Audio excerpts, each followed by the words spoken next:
নমস্কার সবাইকে। তো কেমন আছো বন্ধুরা? তা আমার ছাত্ররা, তাই এর আগের দুটো ভিডিওতে আমি তোমাদের আগের চ্যাপ্টার পরিবেশের জন্য ভাবনা পড়িয়েছি। আর এবার আজকে শুরু করছি গ্যাসের আচরণ। তোমাদের আগেই বলেছিলাম আগের ভিডিওতে যে আমি এটি ব্ল্যাক হোয়াইট বোর্ড অর্ডার দিয়েছি। তো হোয়াইট বোর্ডটা এসছে, তারপর থেকেই আমি শুরু করছি সেকেন্ড চ্যাপ্টার পড়ানো, ক্লাস 10 ফিজিক্যাল সায়েন্সের সেকেন্ড চ্যাপ্টার গ্যাসের আচরণ। তা ভিডিও শুরু করার আগেই তোমাদের সবাইকে বলে দিই, welcome to my channel Physician HD. Please subscribe and press the bell icon.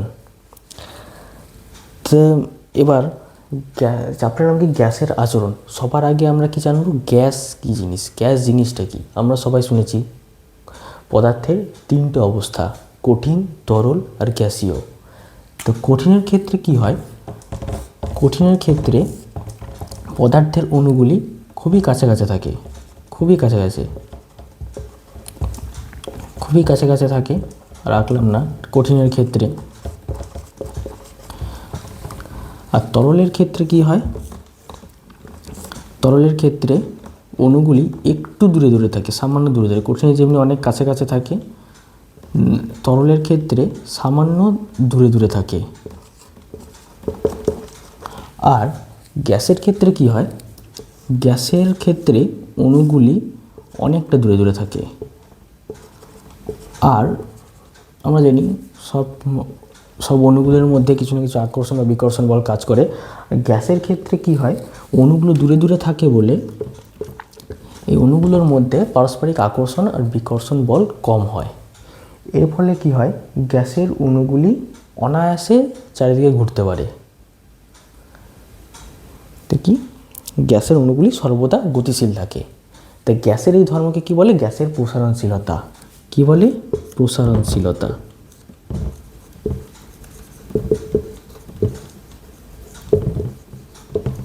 প্রসারণশীলতা কি?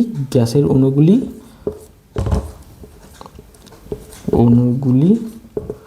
সহজে গতিশীল, তাই তো?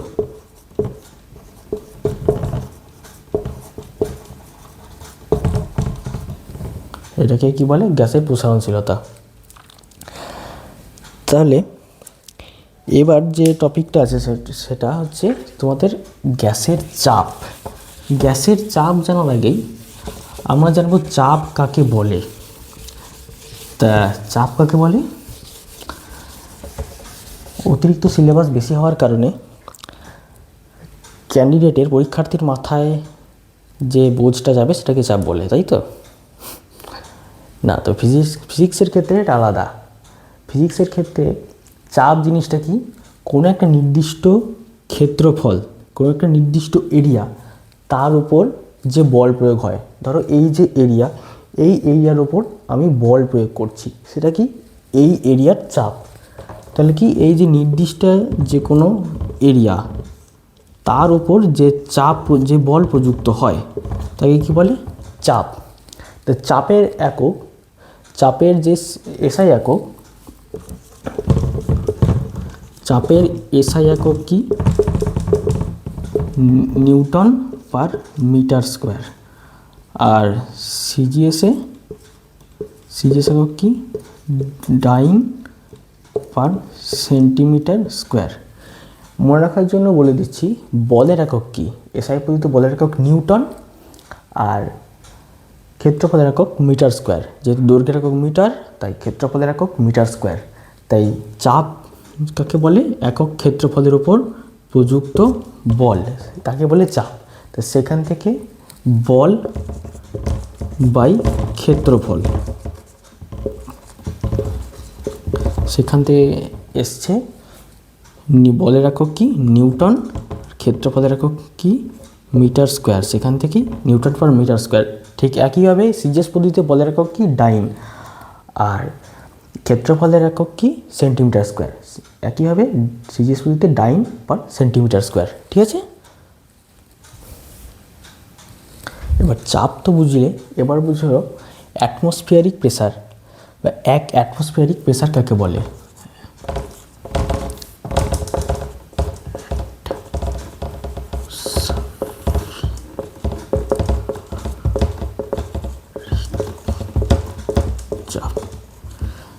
হ্যান্ডরাইটিং তোমার দারুণ সুন্দর, তোমরা বুঝে নাও। এক অ্যাটমসফিয়ারিক চাপ কাকে বলে? তোমরা সবাই ভূগোলে নিরক্ষরে অক্ষরেখা দ্রাঘিমারেখা পড়েছ, তেমনি সমুদ্রপৃষ্ঠে 45 ডিগ্রি অক্ষাংশে 45 ডিগ্রি অক্ষাংশে তোমাদের 0 কেলভিন বা 273 0 কেলভিন বললাম, 0 ডিগ্রি সেন্টিগ্রেড উষ্ণতা বা 273 কেলভিন উষ্ণতায় 76 সেন্টিমিটার পারস্তম্ভের চাপকে এক অ্যাটমসফিয়ারিক চাপ বলে। তোমরা তো সবাই জানো যে পৃথিবী নিরক্ষরেখা, তার প্যারালি অনেক অক্ষরেখা গেছে। নিরক্ষরেখার মান কত? 0 ডিগ্রি। আর সবচেয়ে উপরে যেটা আছে মেরুবিন্দু, সেটা 90 ডিগ্রি, ঠিক আছে? তাই 90 ডিগ্রি হাফ কত হয়? 45 ডিগ্রি। তাই 45 ডিগ্রি অক্ষাংশ বরাবর 0 ডিগ্রি সেন্টিগ্রেড অথবা 273 কেলভিন উষ্ণতায় 76 সেন্টিমিটার পারদস্তম্ভের চাপ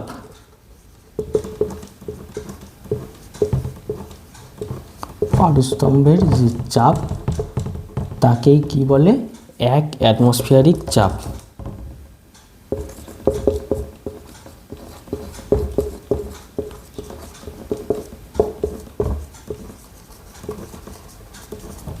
এক অ্যাটমসফিয়ারিক চাপ বলে, ঠিক আছে? তা অ্যাটমসফিয়ারিক চাপ তো জানলে, তাই এরপরেই তোমাদের শুরু হয়ে যাচ্ছে বয়েলের সূত্র আর চার্লসের সূত্র। তা এবার তোমাদের বোঝাচ্ছি বয়েলের সূত্র।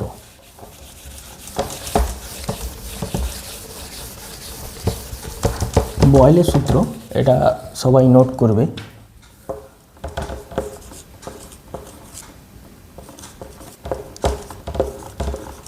বয়েল মানে কিন্তু সেদ্ধ নয়, কিন্তু বয়েল একটা বিজ্ঞানীর নাম, এটা মনে রাখবে।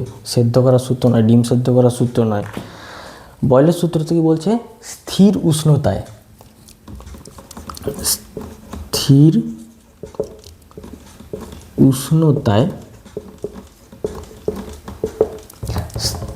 স্থির উষ্ণতায় কোনো নির্দিষ্ট ভরের গ্যাসের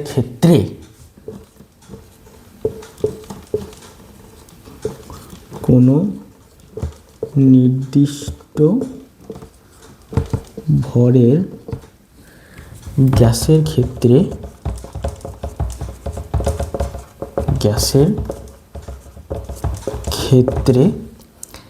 গ্যাসের আয়তন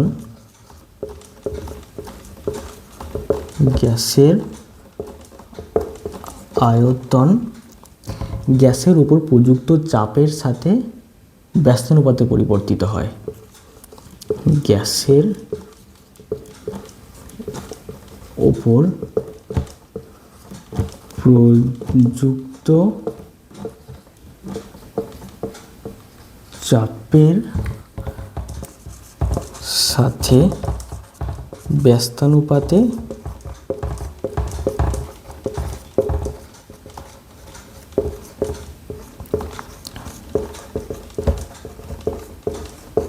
পরিবর্তিত হয়, ঠিক আছে? তো যদি কোনো একটা নির্দিষ্ট গ্যাসের আয়তন যদি হয় ভি, তার উপর প্রযুক্ত চাপ কত? পি, তাহলে কি হয়?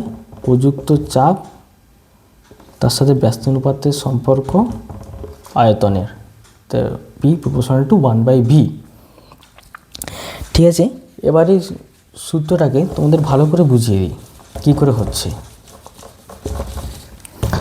ধরো একটা কোনো চোঙাকৃতি পাত্রে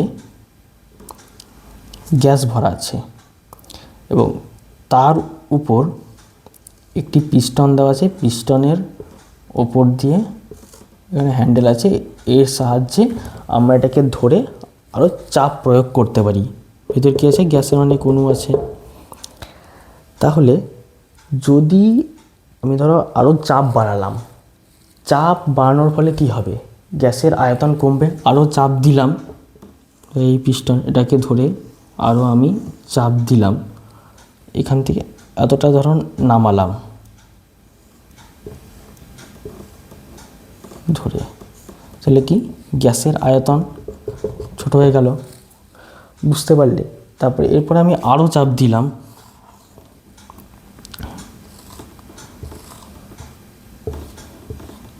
আরও চাপ দেওয়ার ফলে কি গ্যাসের আয়তন আরও ছোট হয়ে গেল, গ্যাসের আয়তন আরও কমে গেল।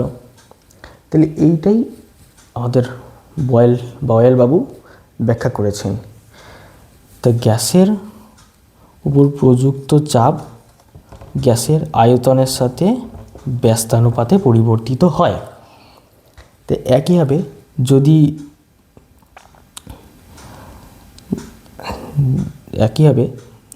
তাহলে কি একইভাবে ধরো যদি এই গ্যাসের আয়তন বাড়িয়ে টুপি করা যাচ্ছে, গ্যাসের উপর চাপ বাড়িয়ে টুপি করা হলো, তাহলে কি, তাহলে ভি এর মান কি, ভি এর মানও পরিবর্তিত হবে, তাহলে v/2 হবে। তা আমি এখানে লিখতে পারি না 1/v/2 ইকুয়াল টু কত, 2/v লিখতে পারি তো? তাহলে আমরা কি জানলাম? আবার একইভাবে যদি আরও চাপ বাড়ানো হয়, এটাকে যদি ডবল করা হয় 4p প্রপোর্শনাল টু 1/v/4, তো এখান থেকে লিখতে পারি 4p প্রপোর্শনাল টু v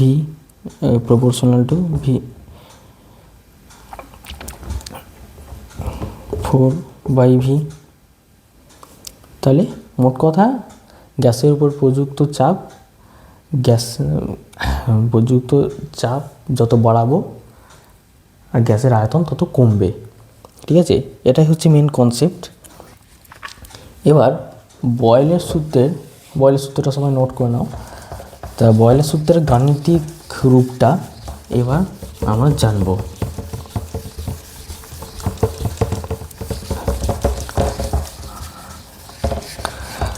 গাণিতিক রূপটা কি?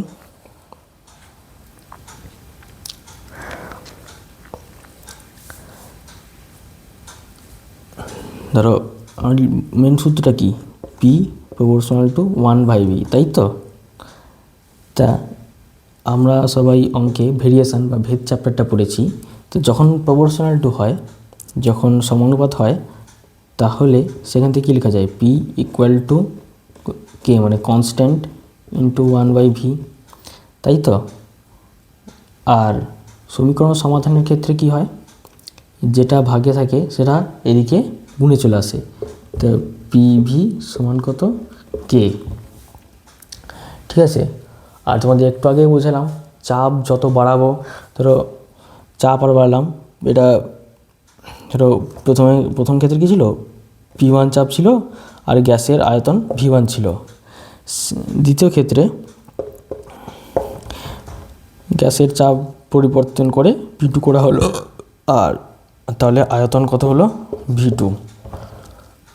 তাহলে আমরা কি জানতে পারলাম বয়েলের সূত্র থেকেই, যে স্থির উষ্ণতায় নির্দিষ্ট ভরের গ্যাসের আয়তন তার চাপের সাথে ব্যস্তানুপাতে পরিবর্তিত হয়, তাই তো? তাহলে এখান থেকে আমরা অনায়াসে লিখতেই পারি যে P1 V1 সমান যদি কে হয়, আর উষ্ণতা কিন্তু বাড়া কমা হবে না, তো P2 V2 সমান কে, তো এখান থেকে লিখতেই পারি। আবার চাপ আরও যদি পরিবর্তন করে P3 করা হয়, আর নতুন যে আয়তন হবে সেটা V3, এটাও সমান কে। তাহলে এখান থেকে আমরা কি লিখতে পারি, P1 V1 equal to P2 V2 equal to P3 V3। ঠিক আছে, এটাই হচ্ছে বয়েলের সূত্রের গাণিতিক রূপ। ঠিক আছে, আর তোমাদেরকে একটা কথা বলে রাখি, অনেক সময় পরীক্ষার প্রশ্ন আসে, যারা মাধ্যমিক দিচ্ছ তাদের ক্ষেত্রে, আবার অনেকেই আছে যারা কম্পিটিটিভ এক্সাম দিচ্ছে, যেমন এসএসসি, রেলওয়ে গ্রুপ ডি, সেখানে আসে কি বয়েলের সূত্রের ধ্রুবক দুটি কী কী। তো এখানে ভালো করে দেখো, লেখা আছে স্থির উষ্ণতায় আর নির্দিষ্ট ভরের গ্যাসের ক্ষেত্রে। তাহলে এইটা কিন্তু নোট করে রাখবে, খুবই ইম্পর্টেন্ট টপিক, মাধ্যমিকের যে এমসিকিউ সেখানেও আসতে পারে। যে বয়েলের সূত্রের ধ্রুবক দুটি কি কি?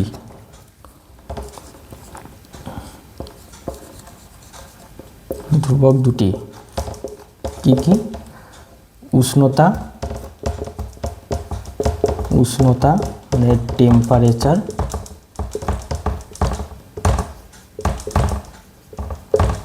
আর একটা কি? ভর, গ্যাসের ভর বা মাস। ঠিক আছে, এই দুটো হচ্ছে বয়েলের সূত্রের ধ্রুবক। এগুলো মনে রাখবে, এই ধ্রুবক এইটা কিন্তু ইম্পর্টেন্ট, আসতে পারে। ঠিক আছে, এবার এখান থেকে তোমাদের একটা নিউমেরিক্যাল করাই তোমাদের বই থেকে। ঠিক আছে, তোমাদের বই থেকে একটা নিউমেরিক্যাল করাচ্ছি। এই যে তোমাদের সামনে প্রশ্ন, এটা পড়ে নাও। নির্দিষ্ট উষ্ণতায় 70 সেন্টিমিটার চাপে কোনো গ্যাসের আয়তন 40.2 লিটার, দশমিক আছে 2 লিটার হলে ওই একই উষ্ণতায় 81 সেন্টিমিটার চাপে ওই গ্যাসের আয়তন কত হবে? তোমরা পজ করে একবার নিজে চেষ্টা করো। ঠিক আছে, তো হয়ে গেলে আমি একবার দেখে দিচ্ছি। এটা 40.2 লিটার আছে, 2 লিটার হবে। তাই বয়েলের সূত্র থেকে সলিউশন, বয়েলের সূত্র থেকে আমরা কি পাচ্ছি? P1V1 equal to P2V2। ঠিক আছে, তো এখানে প্রথমে P1 এর মান বলে দিচ্ছে 70, আর V1 এর মান 40.2। তো P1 এর মান কত? সমান 70, আর V1 এর মান কত? 40.2। ঠিক আছে, আর এখানে P2 এর মানও বলে দিয়েছে 81 সেন্টিমিটার চাপ। P2 এর মান কত? P2 এর মান 81। তা এখানে তাহলে আমাদের কি বার করতে হবে? V2। তাহলে V2 সমান কত, এটা বার করতে হবে। যদি P1V1 ইকুয়াল টু P2V2 হয়, তাহলে V2 সমান কত? P1V1 বাই P2, তাই তো? P1V1 মানে কি? P1 ইন্টু V1, তাই তো? তো এখানে P1 এর মান বলছি 70, V1 40.2, আর P2 সমান 81। তাহলে V2 সমান কত হবে? 70 ইন্টু 40.2 বাই 81। ঠিক আছে, তো এর অ্যান্সারটা কত হবে তাহলে? 70, 4 সাথে 28, 2800 ইন্টু, এটা 0.2 আছে, 2800 প্লাস 14, 70 টু 0.2, তো এটা 1.4 হবে বাই 81 সমান কত হয়? 1.4 বাই 81 সমান কত হবে? তোমরা ক্যালকুলেশন করে দেখে নেবে, ভাগ করে। অ্যান্সার হবে 34.74, 34.74 লিটার। লিটারটা কিন্তু দিতে ভুলবে না, এটাই হচ্ছে অ্যান্সার। ঠিক আছে, তো অঙ্কটা হলো। এবার পরের অঙ্কটা আমি এবার দেখাচ্ছি। অঙ্কটা দেখে নাও। বলা আছে একটি বেলুনে 95 সেন্টিমিটার পারস্তম্ভের চাপে 0.8 লিটার বাতাস ভরা আছে। যদি উষ্ণতা অপরিবর্তিত রেখে চাপ কমিয়ে 76 সেন্টিমিটার করা হয়, তবে ওই বাতাসের আয়তন কত হবে? ভিডিওটা পজ করে প্রথমে তোমরা চেষ্টা করো, এরপর আমি দেখিয়ে দিচ্ছি। ঠিক আছে, তা চেষ্টা করলে। তো এবার তোমরা আগে বলো যে চাপ কমানো হচ্ছে, তাহলে আয়তন কি বাড়বে না কমবে? চাপ কমানো হচ্ছে, তাহলে আয়তন বাড়বে না কমবে? বয়েলের সূত্র অনুযায়ী আয়তন বাড়বে। চাপ যেহেতু কমানো হচ্ছে, ব্যস্তানুপাত সম্পর্কিত, চাপ কমালে আয়তন বাড়বে, চাপ বাড়ালে আয়তন কমবে। ঠিক আছে, তা বয়েলের সূত্র থেকে কি? বয়েলের সূত্র কী বলছি? P1V1 ইকুয়াল টু P2V2, তাই তো? তাই এখানে P1 এর মান কত? P1 সমান 95 আর V1 সমান 0.8 আর P2 সমান কত 76। তো একইভাবে V2 এর মান বার করতে হবে। তো V2 সমান কত P1 into V1 by P2। P1 এর মান 95 ইন্টু 0.8 বাই 76। ঠিক আছে, এবার অঙ্ক করার তোমাদের একটা সহজ উপায় দেখিয়ে দিচ্ছি। 0.8কে আমরা কি লিখতে পারি 8-এর 10 লিখতে পারি, তাই তো লিখতে পারি তো। ঠিক আছে, তা এটাই লিখে দেব আমরা 0.8কে 8-এর 10। ঠিক লিখলাম তো, ভুল লিখলে বলবে, কমেন্ট বক্সে জানাবে। তা 8-এর 10, 5 2-এ 10, 5 19-এ 95। যদি কারো নামটা মুখস্থ থাকে 19 4-এ 76, 4 2-এ 8, 2 2 কাটলো সমান 1। তাহলে ওই বাতাসের আয়তন কত হবে 1 লিটার। ঠিক আছে, বুঝতে পারলে? এরকম অঙ্ক কেউ বোঝাবে? বাই দ্য ওয়ে, আমি একজন ম্যাথামেটিক্স টিচার, ফিজিক্স তোমাকে পড়াচ্ছি, পড়াতে ভালো লাগে, কিন্তু অ্যাকচুয়ালি আমি অঙ্কের লোক। ঠিক আছে, বয়েলের সূত্র হলো, এবার আমরা কি করব চার্লসের সূত্র। চার্লসের সূত্র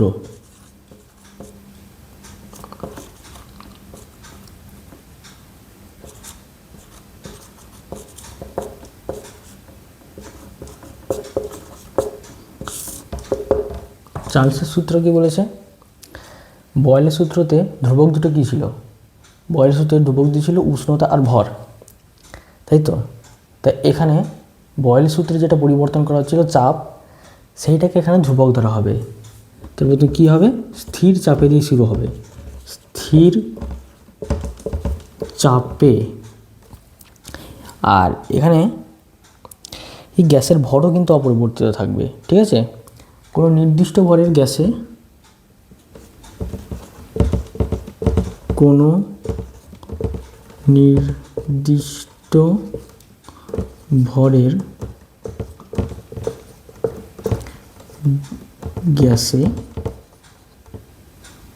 গ্যাসের ক্ষেত্রে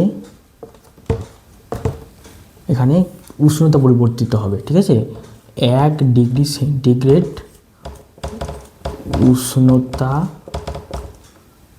উষ্ণতা বৃদ্ধি বা হ্রাসের জন্য, তো গ্যাসের পরিবর্তনটা কী হবে, আয়তন। গ্যাসের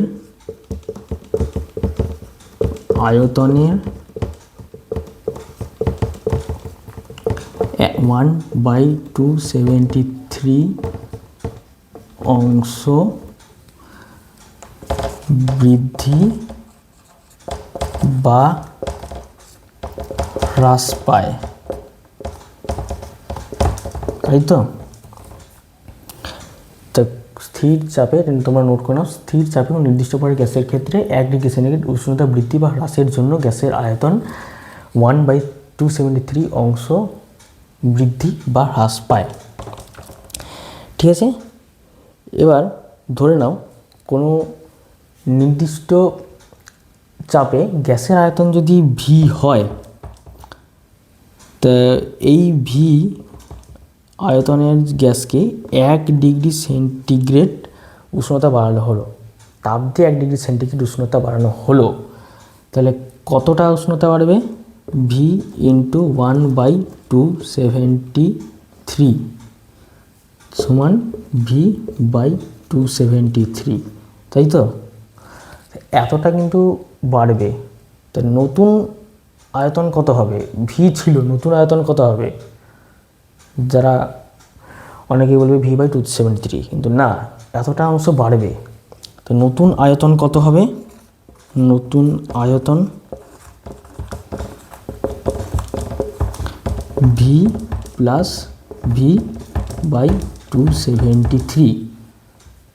তো এখান থেকে যদি ভিকে কমন নিই, ভি ইন্টু 1 প্লাস 1/273, আর এটাই কিন্তু চার্লসের সূত্রের গাণিতিক রূপ। হ্যান্ডরাইটিং এখানে একটু বেশিই বাজে হয়ে গেল, তা বুঝে নেবে, গাণিতিক রূপ বলে দিলাম, ঠিক আছে। আবার ঠিক একইভাবে যদি গ্যাসের আয়তন 2 ডিগ্রি সেন্টিগ্রেড বাড়ানো হয়, তাহলে কত বাড়বে? 2/273 বাড়বে, তাই তো। তাই বেড়ে কত হবে? 2v/273। গ্যাসের আয়তন কত ছিল? ভি, বাড়বে 2v/273। এখানে ভি কমন যাবে, 1 প্লাস কত হবে? 1টা হবে 2, 1 প্লাস 2/273, তাই তো। বুঝতে পারলে? না হলে আমাকে কমন বক্সে জানাবে, ঠিক আছে। আচ্ছা, এবার তোমরা বলো, যদি গ্যাসের আয়তন ভি, থিটা ডিগ্রি সেন্টিগ্রেড উষ্ণতা প্রয়োগ করা হলো, 0 ডিগ্রি সেন্টিগ্রেড উষ্ণতা বাড়ানো হলো, তাহলে কত হবে? নতুন আয়তন বা বাড়বে কত? বাড়বে ভি ইন্টু θ/273, এটা বাড়বে, তাই তো। তা নতুন আয়তন কত হবে? নিউ ভলিউম লিখি, নিউ ভলিউম সমান কত? V plus V θ/273। এখান থেকে যদি ভি কমন নিই, 1 প্লাস θ/273, তাই তো। এটা গেল উষ্ণতা বৃদ্ধির ক্ষেত্রে। এবার তোমাদের দেখাচ্ছি উষ্ণতা হ্রাসের ক্ষেত্রে কি হয়। সংজ্ঞাটা আর একবার তোমরা খুলে দেখে নাও, খাতা যেখানে নোট করেছো, যে 1 ডিগ্রি সেন্টিগ্রেড উষ্ণতা বৃদ্ধি বা হ্রাসের জন্য 1/273 আয়তন বৃদ্ধি বা হ্রাস পায়। যদি আয়তন বি, যদি 1 ডিগ্রি সেন্টিগ্রেড উষ্ণতা কমানো হয়, তাহলে আয়তন কত কমবে? ভি ইন্টু 1/273 এত কমবে। তার মানে ভি ছিল, নতুন আয়তন হবে v/273, এইটা আয়তন হবে, ঠিক আছে। ভি মাইনাস v/273, সেখান থেকে যদি ভি কমন নিই, তো 1 মাইনাস 1/273, তাই তো। এবার বুঝতে পারলে? তাহলে একইভাবে যদি থিটা ডিগ্রি সেন্টিগ্রেড উষ্ণতা কমানো হয়, যদি এখানে থিটা ডিগ্রি সেন্টিগ্রেড উষ্ণতা কমানো হয়, থিটা, তাহলে কত হবে? V into θ/273, V minus V θ/273, তাই হবে ভি ইন্টু 1 মাইনাস θ/273। এটাই হচ্ছে চার্লসের সূত্রের গাণিতিক রূপ।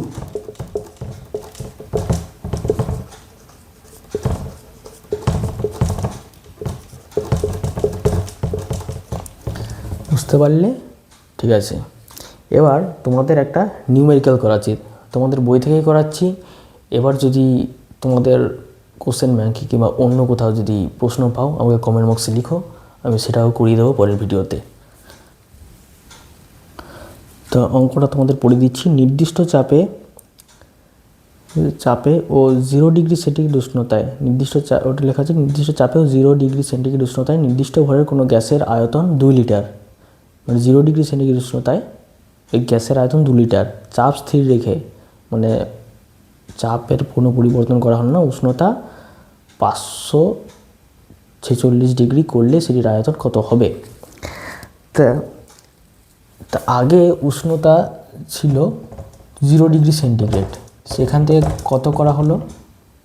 546 ডিগ্রি সেন্টিগ্রেড। তাহলে উষ্ণতা কত বাড়লো? উষ্ণতা বৃদ্ধি পারলো কত?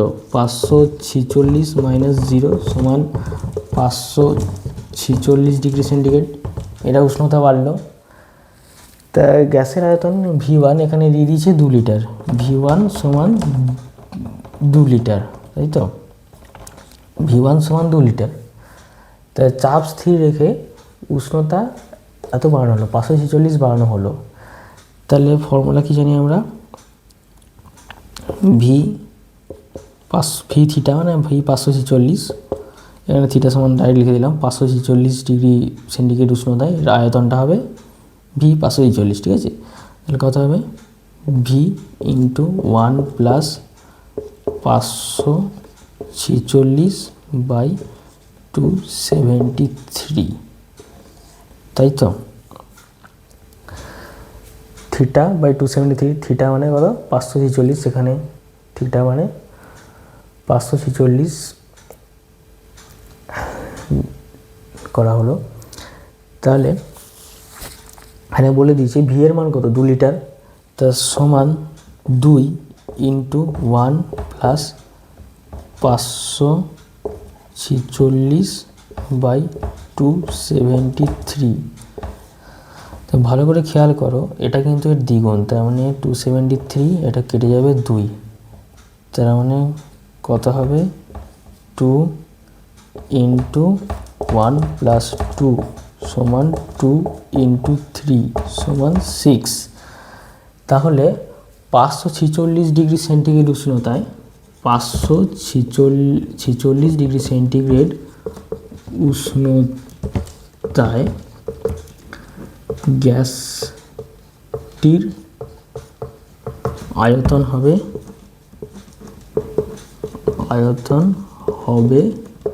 6 লিটার। এটাই হচ্ছে উত্তর। বুঝতে পারলে? তা আজকের ক্লাস এতদূর অবধি।